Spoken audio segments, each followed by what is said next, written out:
Assalamualaikum warahmatullahi wabarakatuh. Nama saya Nurul Aisyah dengan NIM 1714137, kelas Ekonomi Syariah B, semester 6. Yang pertama, jelaskan undang-undang perbankan dan jelaskan dasar hukum perbankan dan pengertian bank. Dasar hukum perbankan adalah Undang-Undang Nomor 10 Tahun 1998, perubahan atas Undang-Undang Nomor 7 Tahun 1992 tentang perbankan.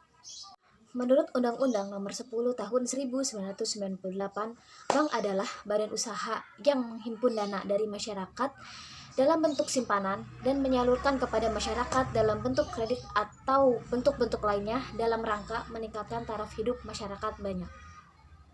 Yang kedua, jelaskan peran BI yang Anda ketahui terhadap pemerintahan. Pertama, bertindak sebagai pemegang kas pemerintah. Dan yang kedua, BI dapat membantu menerbitkan surat-surat utang negara yang akan diterbitkan pemerintah. Dan yang ketiga, BI dilarang memberikan kredit kepada pemerintah.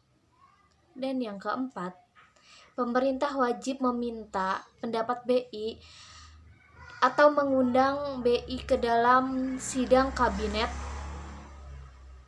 yang membahas tentang perekonomian. Kelima, memberikan pendapat dan mempertimbangkan kepada pemerintah mengenai rancangan anggaran pendapatan pemerintah dan belanja pemerintah. Yang ketiga, jelaskan mengenai kegiatan bank. Yang pertama itu menghimpun dana, seperti giro, tabungan, dan deposito. Yang kedua, menyalurkan dana, seperti kredit investasi, kredit perdagangan, kredit konsumsi, dan kredit produktif.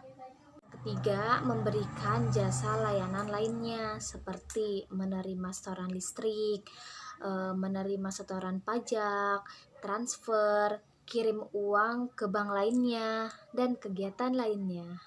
Itu dampak penyebaran virus corona ini atau bisa disebut COVID-19 kian menekan aktivitas perekonomian di dalam negeri, bahkan di luar negeri.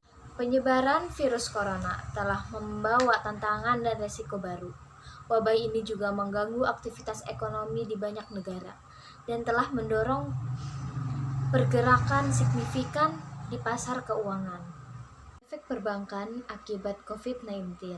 Akibat virus tersebut, pemerintah melakukan social distancing atau tetap tinggal di dalam rumah dan menjauhi keramaian. Maka banyak sebagian usaha kecil, menengah, dan usaha UMKM terdampak imbas negatif virus ini. Pendapatan semakin menurun, yang mana perbankan harus menjaga meningkatkan kredit bermasalah karena dapat menghambat terhadap pertumbuhan laba. Kebijakan pemerintah yang meliburkan 1 tahun bebas bayar kredit atau ansuran bagi usaha mikro atau para mitra Gojek online membuat lembaga perbankan maupun bukan bank terkena dampak dari kebijakan ini, yang antara lain pertama, laba perusahaan menurun, dan yang kedua, skema pembayaran akan banyak terjadi reschedule sampai waktu 1 tahun penumpukan kredit penangguhan atau bisa dikategorikan tidak bayar atau gagal bayar. Bagaimana manajemen bank dapat menanggulanginya? Berdasarkan pidato yang terdapat keuntungan terhadap pelaku usaha dengan profit kurang dari 10 miliar. Terhadap hal tersebut, manajemen perusahaan masih menunggu arahan dari OJK untuk langkah-langkah selanjutnya agar setiap cabang atau unit lebih intens berkomunikasi dengan para debitur dan menentukan bahwa pembayaran kewajiban untuk dibayarkan tepat waktu.